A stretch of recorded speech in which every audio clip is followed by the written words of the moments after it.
વડીલો, ગામમાંથી પધારેલ મહેમાનો તથા મારા વાલા મિત્રો, આપ સર્વને મારા નમસ્કાર।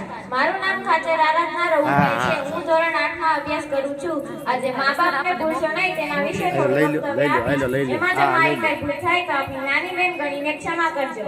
માત પિતાનો ન કરો અધિકાર, ગણિત છે તેમનો ઉપકાર। માત પિતાનો ન કરો અધિકાર, ગણિત છે તેમનો ઉપકાર। દુનિયામાં સૌથી પ્રેમાળ સંબંધ હોય તો તે છે માતા પિતા, કેમ કે માતાનો પ્રેમ ભાવુક અને મમતાનો હોય છે।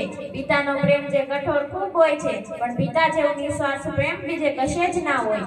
એક માતા પિતા છે જે પોતાના દીકરા દીકરીઓને સુખ આપવા માટે પોતે દુઃખ અપનાવે છે, જે પોતાની આખી જિંદગી પોતાના સંતાનો માટે કુરબાન કરી દે છે। આ દુનિયામાં બે સાચા જ્યોતિષ છે, મનની વાત સમજી જતી માં અને ભવિષ્યને ઓળખી જતા પિતા। માતા પિતા વગર આપણા જીવનનો કોઈ જ અર્થ નથી હોતો। ભગવાન પછી માતા પિતાને બીજું સ્થાન આપવામાં આવે છે। માતા પિતા વગર આપણા જીવનની કલ્પના પણ ન કરી શકાય। મા બાપ ભણેલા હોય કે અભણ, પણ જ્યારે આપણે જિંદગીથી હારી જાય ને ત્યારે છેદ શીખે છે કે આગળ કેમ વધવું।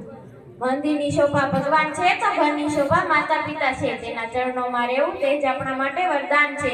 માતા પિતાને કોઈ દિવસ ના રડાવતા સાહેબ, કારણ કે તેના એક આંસુનું ટીપું આખી દુનિયા ડૂબાડી દે છે। આટલું કહેતા મને ગીત યાદ આવે છે, ભૂલો ભલે બીજું બધું, મા બાપને ભૂલશો નહીં। અગણિત છે ઉપકાર એના, એ જિંદગીમાં કઈ જ ન બની શકો ને તો કઈ અફસોસ ન કરતા, પણ એક સારા દીકરા દીકરી બનીને જરૂર દેખાડજો। છેલ્લે હવે એટલું જ કહીશ કે મા બાપ મળ્યા છે તો કદર કરી લો। જ્યારે કિંમત સમજાશે ત્યારે તમારી પાસે ખાલી આદત હશે। માતા પિતાને અસ્તુ।